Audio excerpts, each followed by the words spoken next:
This was several years ago, and at the time we were having quite a bit of problems in the neighborhood with student partying. So it had gotten to the point where we had to have a town hall meeting over at UMW. And we got there that evening, and it was pretty much aligned in the front. People from College Heights, the police department, university officials. And looking across the room was a sea of student faces, and they were not happy. And I kind of knew what General Custer felt like, the little bighorn. But in the back row, I saw this guy, and I thought, well, he's a little bit old for a student. Maybe he's a professor. He looked very studious with his black glasses on. And he's sitting back there, and I thought, well, at least he's not making a hostile face. So as the meeting went on, tempers kind of went up a little bit. And this guy in the back row raised his hand, and he had some really good input in the meeting. And he pointed out that, you know, he's a new homeowner, young homeowner in College Heights, and his perspective about what it's like to live in the neighborhood. We'd also had Clyde Matthews' perspective, having lived in the neighborhood for 40+ years. So Richard brought kind of a new thought process on living in our neighborhood and how important it was for everybody to kind of get along with each other. So I was like, okay, this is cool. A little while after that, I saw him again. I had to speak in front of the city council on something, and there that guy is again. He's sitting there, he's paying attention, he's taking notes. Not a lot of attendance there, but there he is. Then I see him again a few weeks later. We have our annual meeting at the Civic Association, and at one point we had to ask for volunteers. So we had a vacancy on the board, and asked, is there anybody that's willing to volunteer their time? And everybody's looking at their feet, looking at the wall, but a hand goes up. It's the guy with the glasses. He said, I'll do it. And he's been on our board now for a couple of years.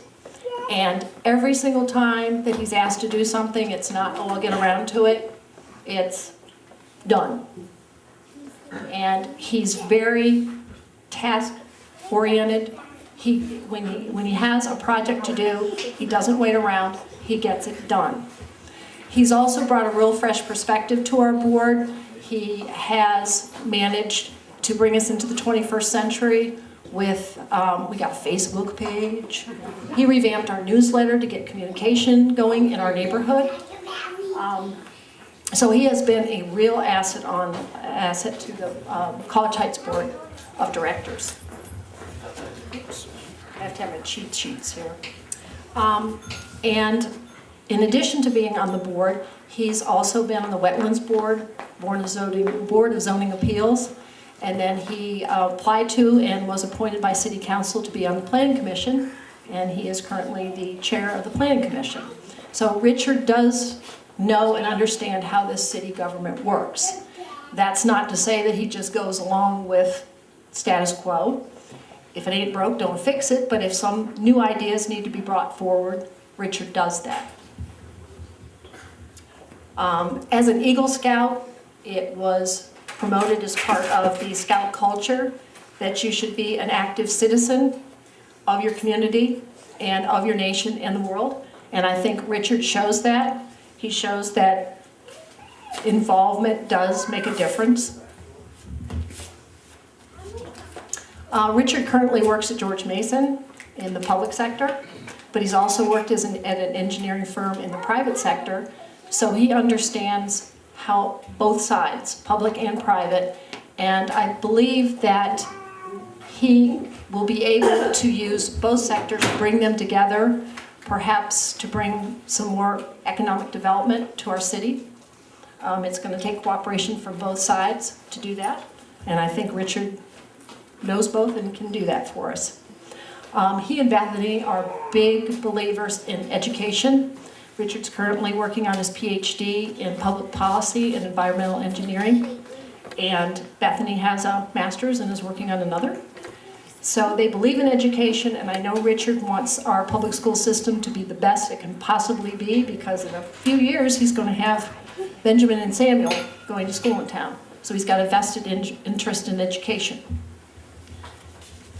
And Finally, as a family man, Richard's got a lovely wife, Bethany, 2 wonderful children. He's committed to his family. He's committed to his church. And I think the Friesner family is committed to the Fredricksburg area because his mom and dad, Bob and Kate, have moved to the area from Albuquerque. So the Friesners are here to stay whether you like it or not. So lastly, just like to say that I think personally that Richard is going to be a great asset to the city of Fredericksburg, serving on city council. I think he will be I know he will be responsive to his constituents, so he has the Beckett family vote, and I hope he has yours. So I will turn the mic over to Richard.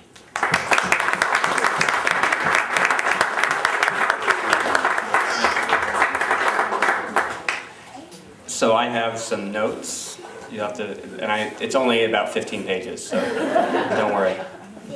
Meredith, thank you for that great introduction. It's really been a pleasure to serve with you on the College Heights Civic Association Board of Directors. And thanks to all of you for your love and support. Bethany, the boys, and I really appreciate it. Thanks for being here tonight. I want to tell you a little bit more about myself, my platform, and my goals for City Council, and tell you how you can help. I'm a father, a husband, a son, and a servant. And here's my story. So this picture is a picture of my father. It's one of the earliest memories I have. He's a Boy Scout. And I can remember my mother, who is a lifelong teacher, taking me to the department store in the town that we lived in and letting me buy a Boy Scout hat but I was much too young to be a Boy Scout, but that's what I wanted to be. And the Boy Scouts and my dad taught me to never give up and to always do your very best. And my mom taught me that the key to life is education and it's reading. And we read to our kids every day. It's very important. I'm a husband. Bethany and I met one, I say fall afternoon, she would say summer afternoon in graduate school. And we've been the best friends ever since, best of friends ever since. And we're in this campaign together. It's something that we're both doing. We moved to Fredericksburg shortly after our wedding, and we fell in love with the city, with its small town feel, but big town amenities. There's arts and shopping, pathways, educational opportunities, and parks for our kids, right? And there's a lot of history here and some great historical attractions. We also fell in love with our spiritual community. St. George's Episcopal Church downtown, where I served as a member of the vestry. You can't take off my belt. Not today. Not today. I've served on the vestry, and Bethany and the boys and I have gone on mission trips together. We've been involved in feeding ministries, and Benjamin rarely misses a Saturday morning men's group or a Sunday service, for that matter, and he drops at the age of that men's group by about 30 or 40 years. Bethany and I, have served the city with planting trees for Tree Fredericksburg, or cleaning up the river with the kids for Friends of the Rappahannock, and I've served on the Wetlands Board, the Board of Zoning Appeals, and the Planning Commission now as the chair. But we want to do more, and we want to teach our kids to be servant leaders. So the platform. I want to focus on economic development and tourism, as I see those as the economic engine and driver for our city. It needs to be as easy as possible to start a business or move a business to the city. We have a talented and smart workforce who many of, not all, but many of, wake up at 4 o'clock in the morning and get in a stranger's car or on a train and slug or train into DC. We need to bring those businesses here with satellite offices or other opportunities. And I want to focus those efforts on all areas of the city, not just downtown or Central Park. I want to serve as a cheerleader for the city and actively work with our Economic Development Office and recruit businesses and encourage tourism at our historic sites. That strong economic foundation will help us care for our future, which is our children, our kids. Ben and Sam are going to be at Hugh Mercer in no time. And this education is my top priority. My family values education, as I've already said, and Bethany and I are both products of public schools. I work in college admissions and on outreach for young children all the time, every day, and I want to see a college education available to every child who wants it, regardless of any point or economic situation for their family. This economic foundation also supports safe neighborhoods. And when I say safe, I mean walkable and livable. We need to have programs that add sidewalks and lighting and crosswalks and green spaces to our neighborhoods. We need to support homeowners associations, neighborhood and civic associations, as those are the drivers for our community. That's what makes this place feel like home. The last issue is access and accountability. To me, this job is about listening, asking for input from the people that I represent, and representing those views to the City Council. I have no agenda. I'm available and I will respond to anyone who asks. Anyone who asks a question, calls, emails, Facebook messages, Twitter, whatever it is, I'll respond. I've made myself available and my phone number is published now publicly.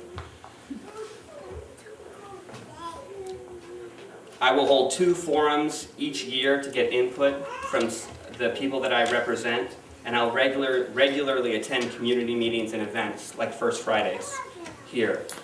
In conclusion, I believe that our economic development and tourism efforts are the keys to our success. A strong economic engine will allow us to continue to work to build a stronger schools program and safe, walkable, and connected city. One in which supports our neighborhoods, adds pathways, and creates a city that we can all be proud to leave to our children and our grandchildren. So here's how you can help. Come out and canvass with us on March 16th or May 4th. We've got cards and you can take those dates with you, and the sign-up sheets, I'll be sure and contact you and ask for your help. You don't have to live in Ward 3 or in the city to help do that. Host a meet and greet with your neighbors. I'd love to meet more of the people that you're friends with. Tell your friends about the campaign and how they can help, and I'm happy to talk with them. Get a yard sign. There's some in the back, and they've got the signature glasses on them. Yeah. Or you can donate money. But most importantly, vote for me on May 6th, and I have absentee ballots and voter registration forms on this back table as well. And I thank you all very much for being here. And thanks to Chase and Phil for the music.